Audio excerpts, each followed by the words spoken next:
Hello, monsters. Welcome to Ad Monsters Wednesday webinar series. I'm Lindy Johnson, Content Director at Ad Monsters. And for this webinar, we will present the 2023 Malvertising Preview brought to you by Confiant. Today, we'll be digging into 2022's Malvertising trends and looking ahead for how you guys can best prepare for 2023. While we've seen a significant decrease in forced redirects, bad actors are stepping up their game and evolving their attacks. This webinar will help you get ready for what's to come. We'll be hearing from Jerome Dangu, CTO and co-founder of Confiant, John Murphy, Chief Strategy Officer of Confiant, and Eliya Stein, Senior Security Engineer at Confiant. They will tell us all about the ad quality trends of 2022 and what we can expect for 2023. Welcome, Jerome, John, and Eliya. We're so glad to have you here today. But before we get started, I have a few housekeeping things I want to explain to attendees. Okay, attendees, this is a very interactive webinar. As you can see, we have a chat. I'm going to type into the chat right now. Hi, monsters. Anybody feel free to respond. Okay, that's the chat. And if you look over there to the right of the screen as well, you will also see Q&A. We will ask that you put in any questions you have into the Q&A section, and we'll hold those until after the presentation so that we can make sure that the Confiant guys answer your question. We also have polls. You know what? Let's get started with our first poll. Okay, I just put our poll live. Everyone, please take a look at the poll and record your response. Well, it's time to get started. John, I'll turn this over to you. Sounds good. Thanks so much, Lynn. And it might seem a little bit cheeky for us to talk about a Malvertising preview for 2023. I mean, that seems like the language of a product release or something like that. But it's actually quite apt because the Malvertisers are in many ways, very sophisticated businesses that follow a lot of the same kind of processes that you would find among any kind of large business. Large enterprise. They have product cycles. They have roadmaps.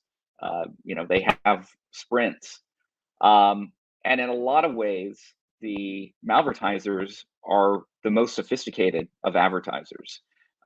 They have become very adept at exploiting any kind of gaps in the ecosystem, in vetting practices, and knowing exactly how they can make their way into the ecosystem and take advantage of users.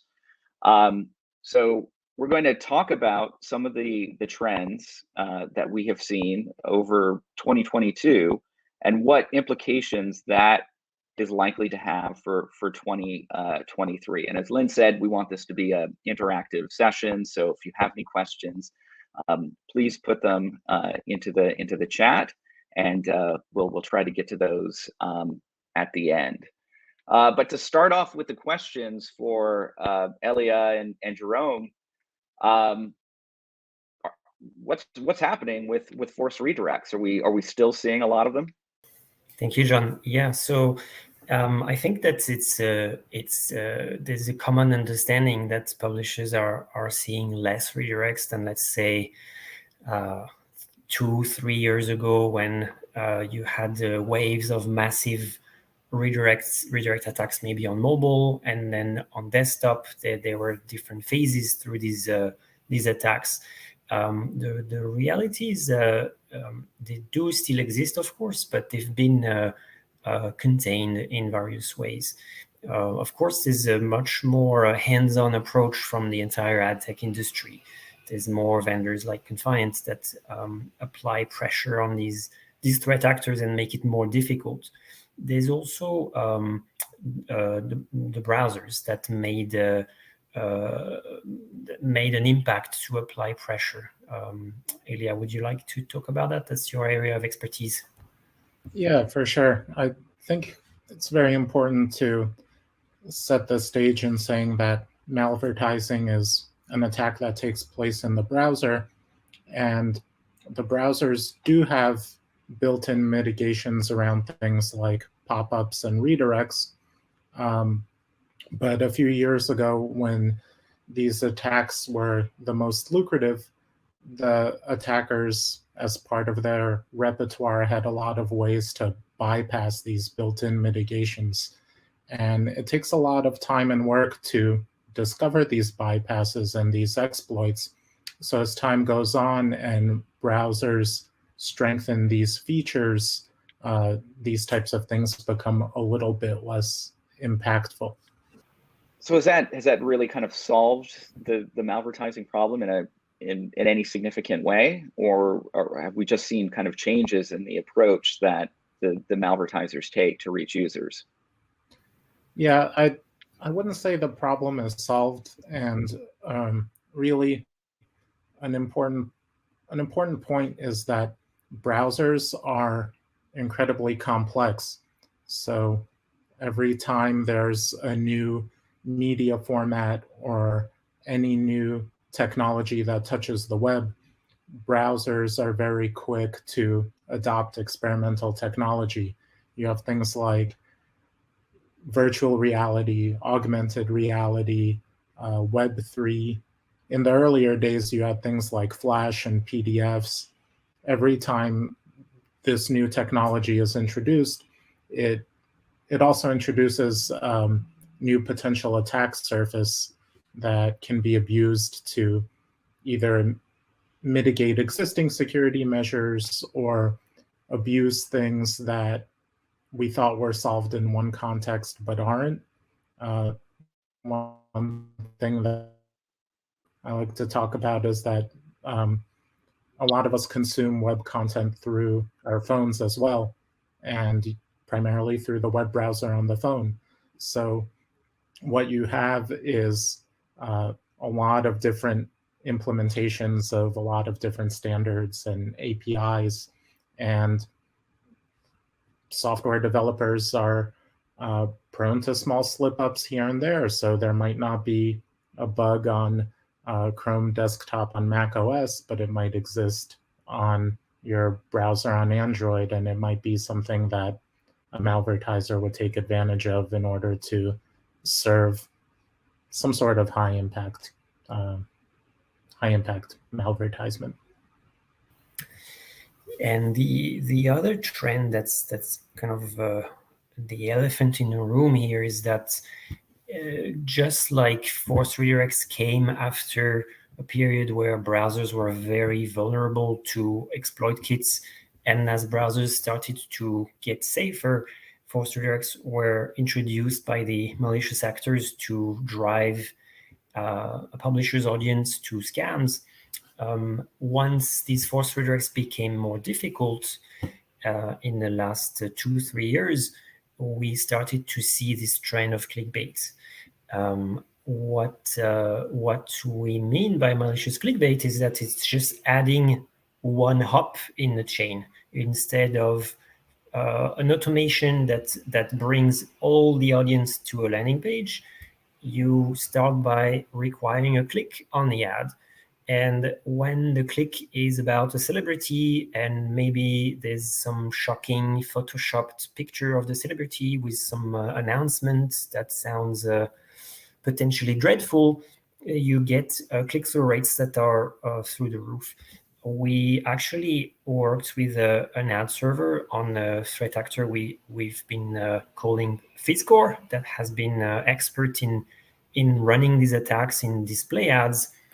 And we found that the data showed that they had up to 3% click-through rates. And 3%, that compares with your traditional click-through rate on display ads, which is, I'm not exactly an expert, but it's probably around 0.1% at best. And so that's a 30x increase in performance.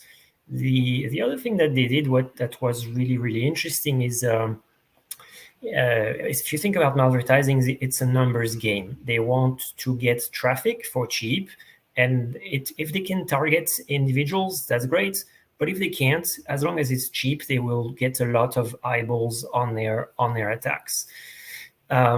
This differed a little bit because they went for the homepages of the most prestigious news outlets. And if you think about in Germany or in the UK, that kind of announcement on the homepage of one of the most premium sites, people will take it seriously and they will think that this is legitimate and they will start to engage with these scams.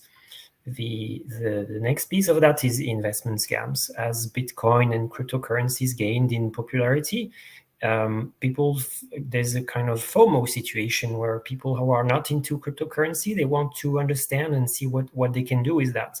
And these threat actors, they abuse the trust between the publisher and the user, and they will entice people to make these investments. And so as a publisher, what are some of the implications of that, for me?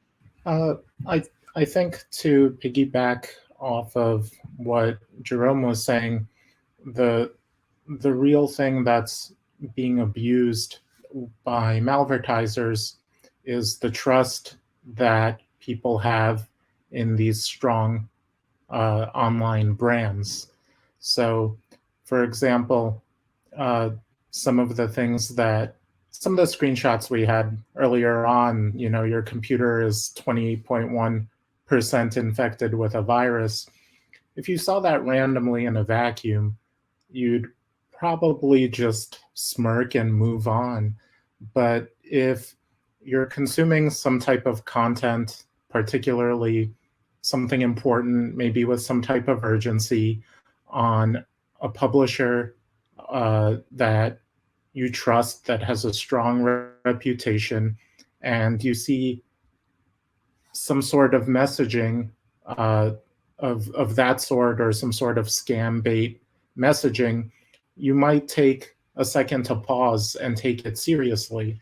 And the thing that we've seen from years of doing this is that really no one is immune. And due to the interconnected nature of ad tech, these things will slip into the most premium of publishers at one time or another. So the slide you have on the screen shows that even Google isn't immune, probably one of the most trusted names on the web in some contexts.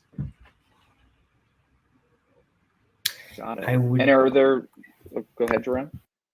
Yeah, I would add that it's really important to think that threat actors are not only thinking about profit, and that kind of broadens the spectrum of things as a publisher that you should consider that are serious threats. And as an example, in the summer of this year, 2022, there was a disinformation campaign that was uncovered that was leveraging ads, so a malvertising campaign that would do copycats of news outlets, again in Europe, and again prestigious, high reputation news outlets that would all of a sudden start to propagate disinformation in favor of the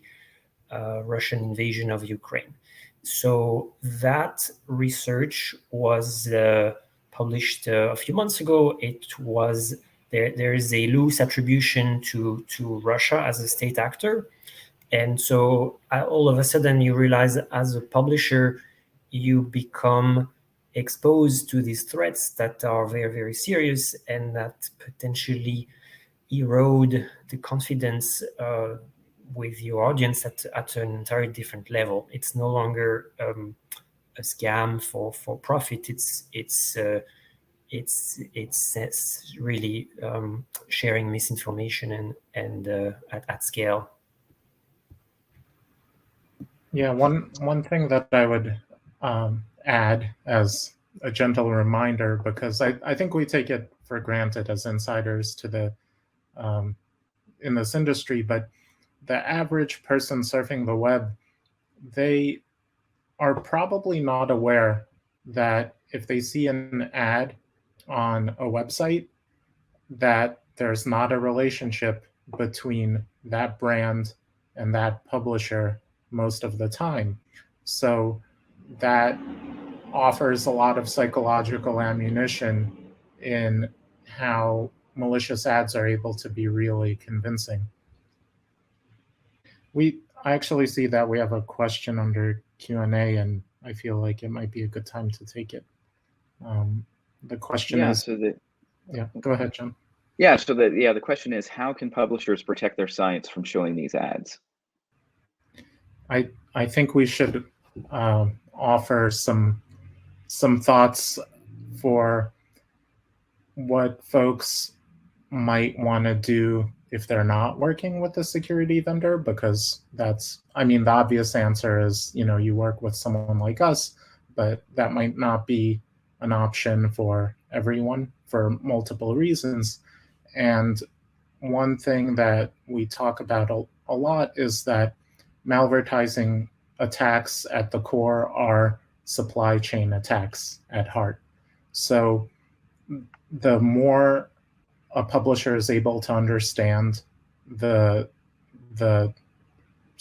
advertising supply chain of where the ads on their websites actually come from, the more tools they have for optimizing the supply chain. So I think a lot of it comes down to being pretty picky with your partners, maybe leveraging some of those built-in browser security tools that we've spoken about.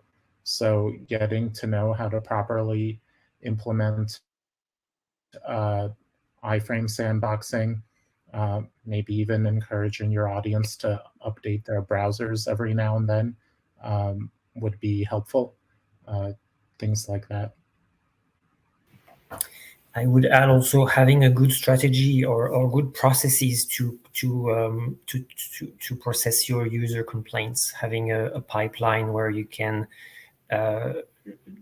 identify as much as possible of the data around the ad, ask the right questions, and then you run into technical limitations very quickly because maybe you just have a screenshot. Using as much of the tools that you have that are available in the ad platforms, or obviously with security solutions like Confiant and others. I think there's also a lot that publishers can do in terms of partner selection and choosing which SSPs to work with. I think our research, we do a twice yearly report on kind of the state of malvertising in the industry, and in that research we found that there really is quite a bit of variance across SSPs and their ability to stop malvertising and address other quality issues. I mean, in some cases between a top SSP and one who might be struggling a bit, there can be 10x or even 100x difference in the frequency of some of these attacks. So by being choosy in selecting which SSPs you choose to work with, I think as a publisher you can take control of a lot of these issues. There's another great question.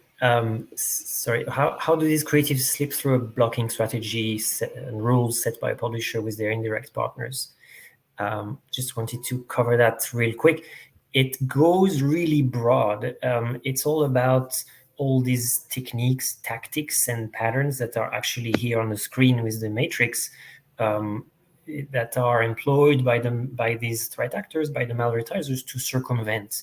And so if you think about domain-based blocking strategy, well, they can go through many domains. They can spoof domain declarations in OpenRTB to look like it's a reputable brand, but it's something else.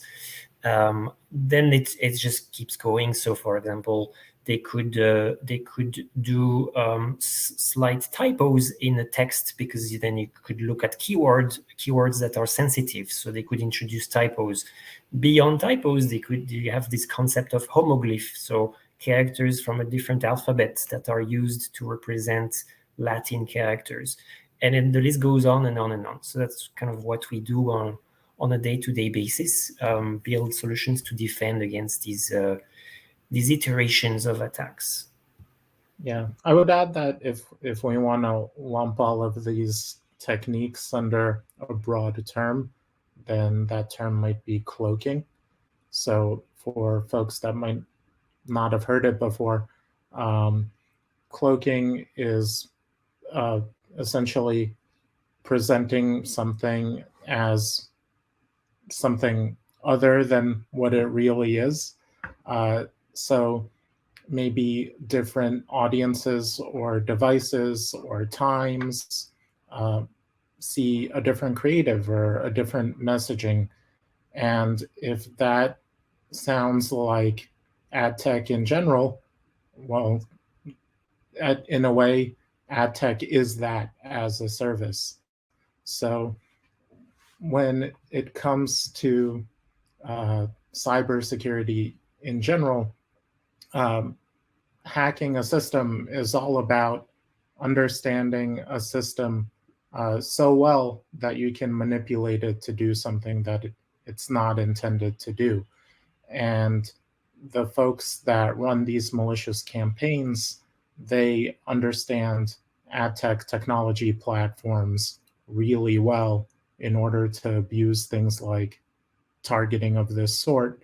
And they're also very technically adept so that they're able to roll their own technology to do this stuff. We have plenty of questions. That's really exciting. Do we want to keep going a little bit and take some of the questions as we go? Yeah, why don't we do that? I do want to talk a bit about the evolution of the different threat actors that we've seen. So, you know, Confiant has been following some of these threat actors like Scam Club for, in some cases, years. So I'm curious how some of these specific threat actors have evolved over that time, and kind of how that's changed our approach to them. Great, yeah. And something to think about if we look at when we really started to do attribution of threat actors really seriously. There's the oldest threat actor that we've ever tracked is Zirconium. We started to track them in 2015, so it's been a long time. We know that they're still around, so it tells you about how much persistence these organizations have, and that they are running a serious business. Like you were saying, John, it's not a hobby. They have a need to sustain their profits. And they become very creative and resourceful to maintain their revenues. So one example that's really interesting is eGobbler. eGobbler is a threat actor that we talked a lot about in the last few years that were doing weekend attacks. They would go and start a campaign on Sunday, 8 a.m. local time, and go full blast, full volumes on the tier 1 DSPs. We know that they are likely based in China. And when we released our research about 2 years ago now, we released many of their legal entities that they had registered, many that were not used yet, and we shared that with the broader ad tech industry.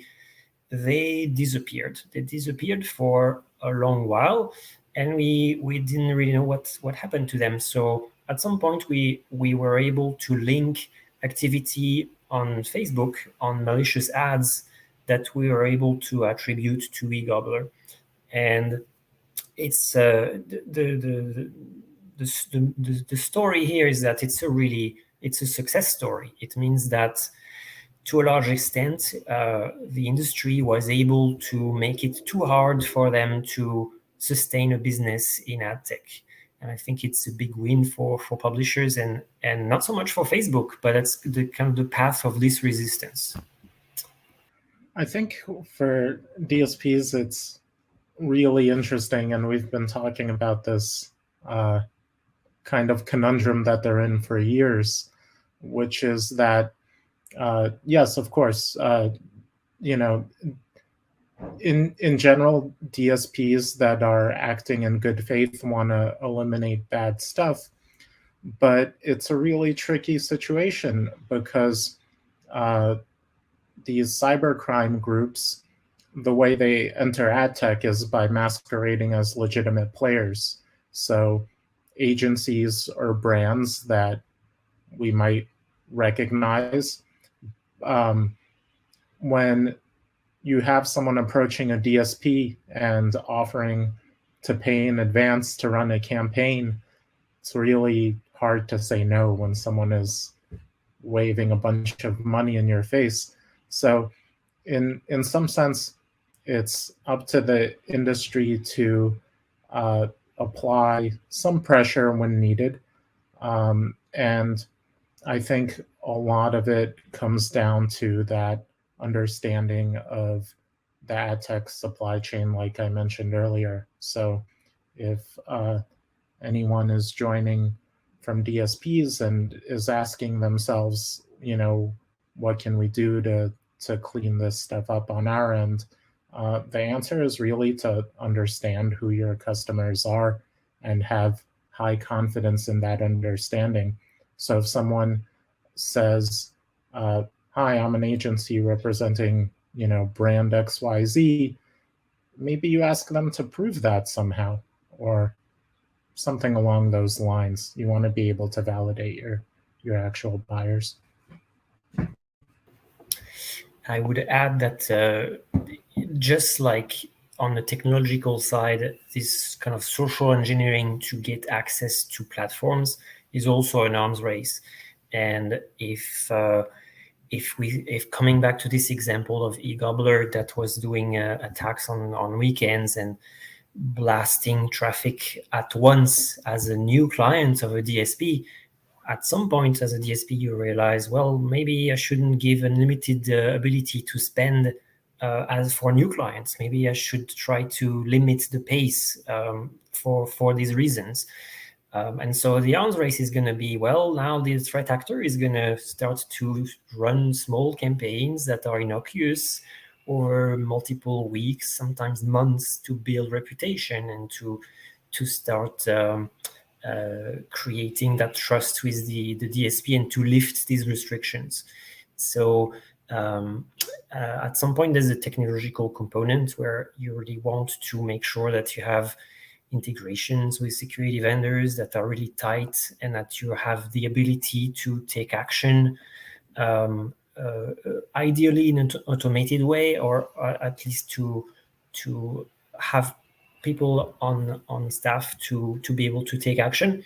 I have been personally involved in situations where we reach out to DSPs again on a Sunday at odd hours and try to really find someone that can unplug a campaign, turn it off, and it can be challenging. And in that time, you have tens of millions, hundreds of millions of impressions that run. And we clocked these attacks at 3 or 4% of the entire monitoring that we do for publishers. So if you can think about the scale that it represents, it basically means right now, at the moment of the attack, they are the biggest marketer, their biggest brand is this Malvertiser, which is really mind-blowing. So DSPs have a hard job in this challenge, and they've been improving for sure. Well, I think that hard job extends to SSPs as well. Given SSP will be working with many different DSPs, so they too, sit at a point in the bid stream where they can do a lot to kind of help address these issues and kind of circumvent campaigns that are going to do harm to the user. So definitely a big focus area of a lot of SSPs as well, and whether that's kind of developing some internal capabilities or working with a partner like Confiant. One other thing that I would raise is, as an industry, we kind of need to help ourselves too. So we have it's a semi-closed ecosystem in the sense that in order to play, these malvertisers need to go through a DSP that has access to SSPs who have access to publishers. So there are places where we can kind of close the gate and make sure that we're catching these bad actors before they're really getting into the ecosystem and doing harm. But we need to empower ourselves to do that. And there are some industry initiatives like demand chain objects and buyers.json that would kind of help in this way, help increase transparency, make it easier to identify these bad actors, especially as they kind of hop around from one DSP to another.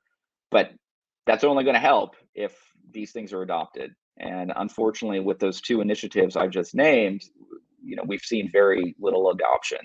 So it's kind of critical that the industry, take control of this themselves and start to adopt some of these initiatives that could really be game changers here.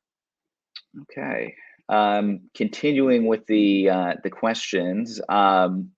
So when choosing an SSP, is relying on, say, an ad server such as Google Ad Manager's approved partner list enough, or is there more that publishers should be doing on their end?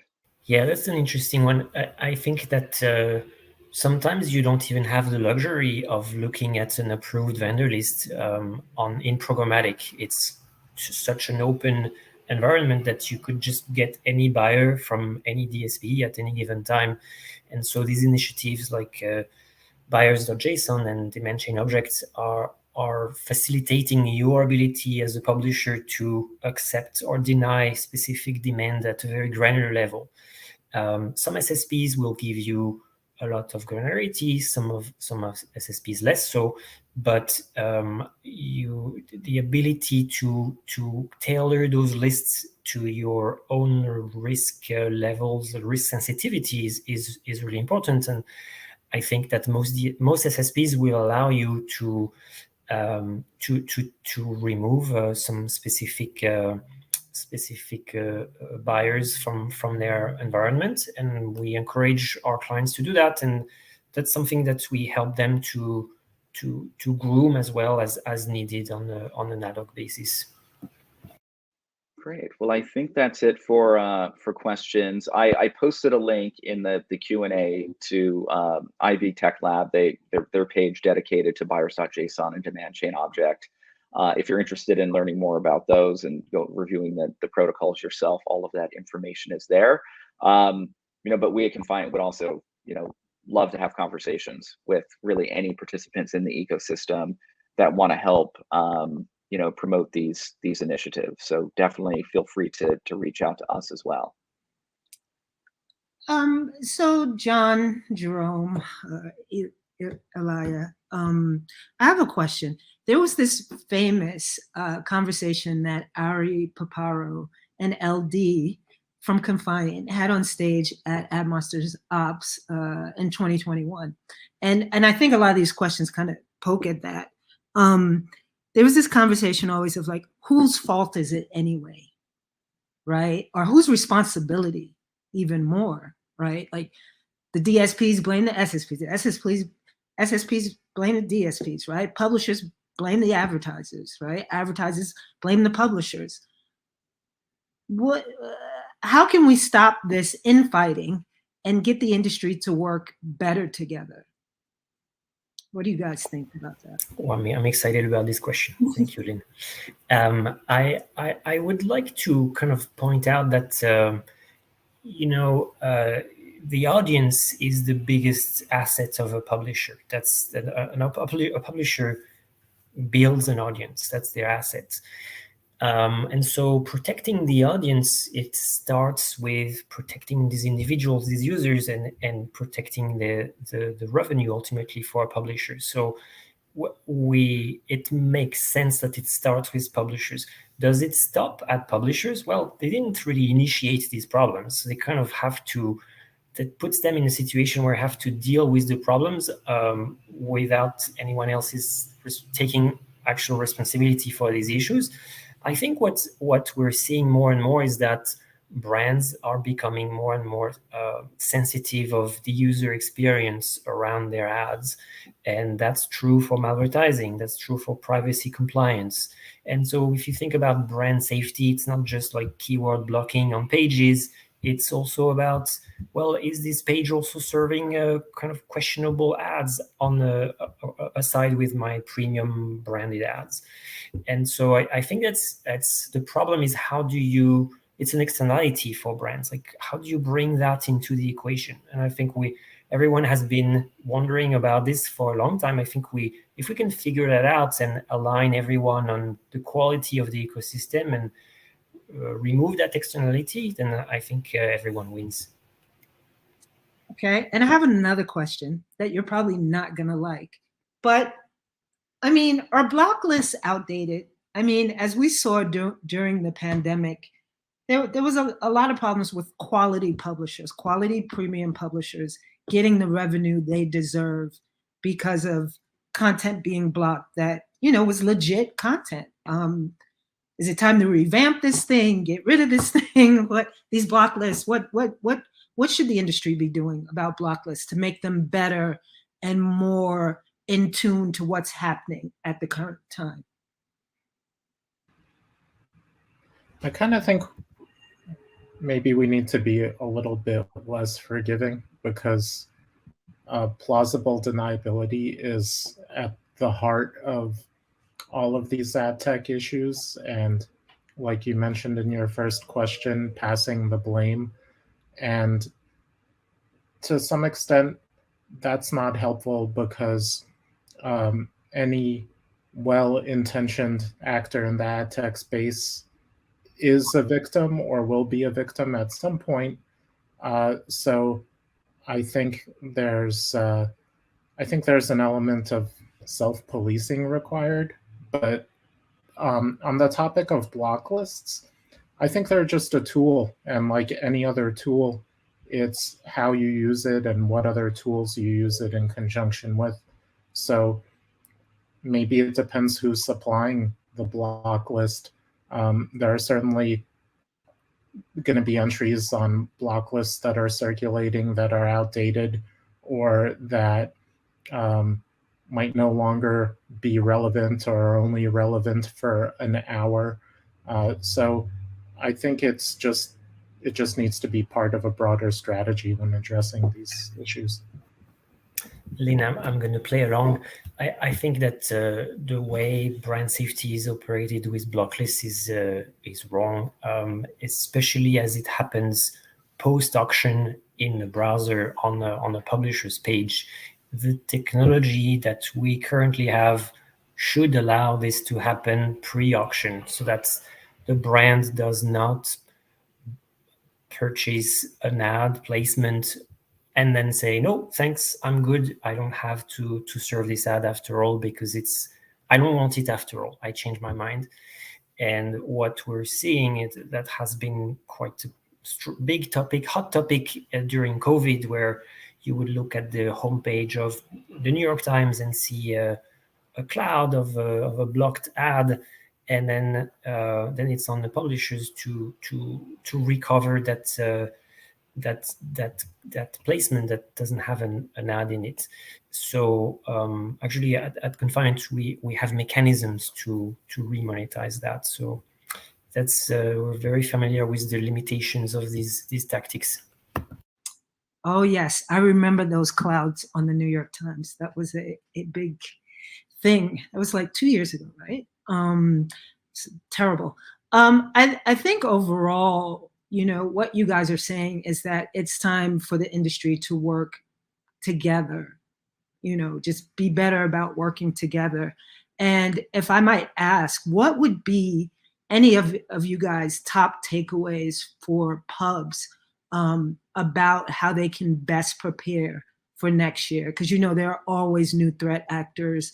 How can pubs best prepare for next year, especially even if, as you said, and just to reiterate this, even as you have said, top platforms like Google are letting these ads get through, or the ads are getting through even Google. So what are some of the top takeaways that you want publishers to leave here with today?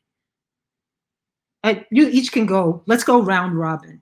Let's start with, so this is how I'm looking at you guys. Yep. He turned his camera on. I'll go for it. So I'll let Jerome and John take the high level take, but from a specific perspective, and as a security geek, I would say that publishers should take care to be careful with what they actually put on their page, quite literally. We spoke a little bit about supply chain attacks, but this also goes beyond ad tech. It spills into like, oh, someone is updating a blog post and is embedding some JavaScript from somewhere that adds some kind of widget. All of these things broaden the threat surface for publishers. So quite literally, be very careful with what you introduce onto your website, especially if it's code, whether or not it comes from ad tech or not. Okay, Jerome, your turn. So something that we didn't get a chance to talk about, and I think it's going to be a trend for 2023. There is a convergence between malvertising and privacy compliance, and how tracking is leveraged by bad actors. In a few months ago, we released research on a threat actor we called Voldracus, and we found that the only purpose of this attack was to extract fingerprints of users and geolocations of users at scale in the US. And then that was it. There was no like malware or scams. They would just shut off after having collected that data. Obviously, big privacy concerns, but also you have a broader issue about who is collecting that data. And we know that the bid stream is a very sensitive source of data that's available to DSPs at large. And this Voldracus group essentially recreated a semblance of a bid stream from JavaScript execution in the ad creative, using really sophisticated obfuscation and extracting this fingerprint data through actually consent pipes, so very sophisticated attacks. The point here is that you have attacks that are about privacy, about data, but they leverage security mechanisms, and so it's kind of privacy compliance, malvertising as privacy compliance, using privacy as the actual motivation. And I think that it's a threat for publishers. It's a threat for the ad tech industry. That's obviously all about data. And I think we'll hear more about this adversarial side of privacy compliance. And John? Yeah, for me, I would just want to stress that publishers, especially premium publishers, shouldn't forget the leverage that they have. They provide access to users. So SSPs need them, DSPs need them. And they should use that leverage to help to affect change in the industry. So if the top publishers came down and said, look, we really think buyers.json and demand chain object, for instance, are really important for the industry and in increasing transparency and addressing some of these issues, that's going to get SSPs to move, and that's going to get the DSPs to move, because they, of course, want to maintain access to those premium publishers and their users. So don't forget, the power that you have as a premium publisher. Thank you, John, for that response. And I want to thank you guys for that 2023 Malvertising preview today. John, I'm sorry, did you have a last slide that you wanted to show how people can contact you? Did you want to put? We don't, but feel free to contact us at Confiant. You can reach out to me at John@confiant.com. There's Jerome and Eliya. It's a first name, with Confiant, you're always on a first name basis with us. So just do the first name at confiant.com and you can contact us directly. We'd love to hear from you. Okay. Thank you again, guys, for that great information today. Thanks for having us. Thanks, everyone. Thank you so much, Lynn.